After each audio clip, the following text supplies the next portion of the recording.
حضرت صالح علیہ السلام نے بھی اپنی قوم کو نصیحت کی، لیکن انہوں نے بھی قوم عاد کی طرح کفر کیا۔ حضرت صالح علیہ السلام نے اپنی قوم کو ڈرایا تو اس سے وہ مقابلے پر اتر آئے اور کہنے لگے کہ اگر تو سچا ہے تو کوئی معجزہ لے آؤ، لیکن وہ معجزہ ہماری مرضی کے مطابق ہوگا۔ اس سرکش قوم نے آپ سے یہ معجزہ طلب کیا کہ آپ اس پہاڑی کی چٹان سے ایک اونٹنی نکالیں جو کہ ہر قسم کے عیوب اور نقائص سے پاک ہو۔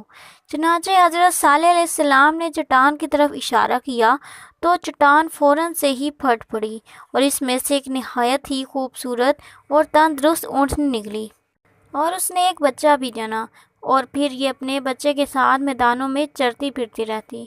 اس بستی میں صرف ایک ہی تالاب تھا جس میں پہاڑوں کے چشموں سے پانی نکل کر جمع ہوتا تھا۔ آپ نے فرمایا کہ اے لوگو، یہ معجزے کی اونٹنی ہے، لہٰذا ایک روز تمہارے تالاب کا سارا پانی یہ اونٹنی پی لیا کرے گی اور ایک روز تم لوگ پی لینا۔ پھر آپ نے قوم سمود کے سامنے یہ تقریر فرمائی کہ اے میری قوم، اللہ تعالیٰ کو پوجو، اس کے سوا کوئی معبود نہیں۔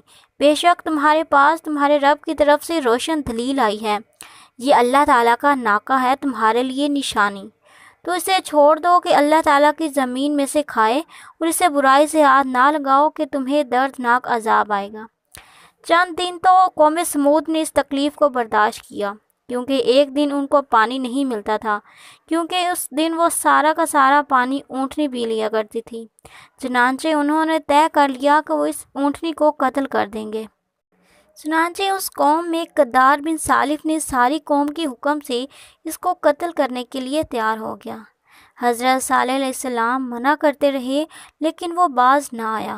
اس نے سب سے پہلے اونٹنی کے چاروں پاؤں کو کاٹ کر ڈالا اور پھر اس کو ذبح کر ڈالا، اور پھر بولے اے صالح علیہ السلام، ہم پر لے آؤ وہ عذاب جس کا تم وعدہ کر رہے ہو، اگر تم رسول ہو۔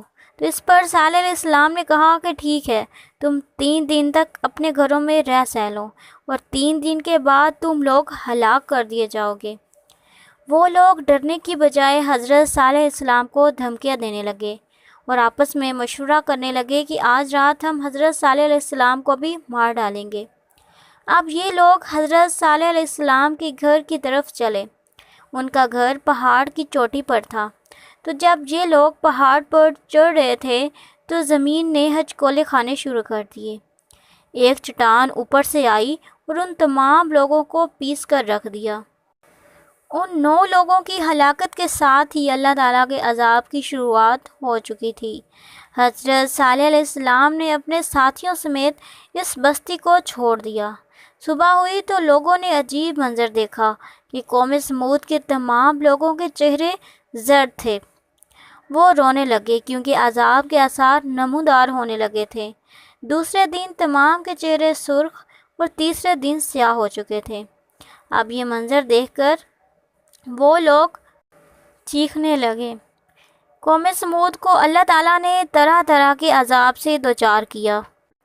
اس عذاب کی ابتدا زلزلے سے ہوئی، جس کی وجہ سے وہ گھروں میں اوندھے کے اوندھے پڑے رہ گئے۔ پھر آسمان سے زوردار کڑک کی آواز آئی جس نے ان کے بھیجے پھاڑ کر رکھ دیے، اور ایک ہی لمحے میں وہ ایک ساتھ ڈھیر ہو گئے۔ ان کی حالت اللہ تعالیٰ یوں فرماتے ہیں، اور قوم سمود کے حال میں نشانیاں ہیں۔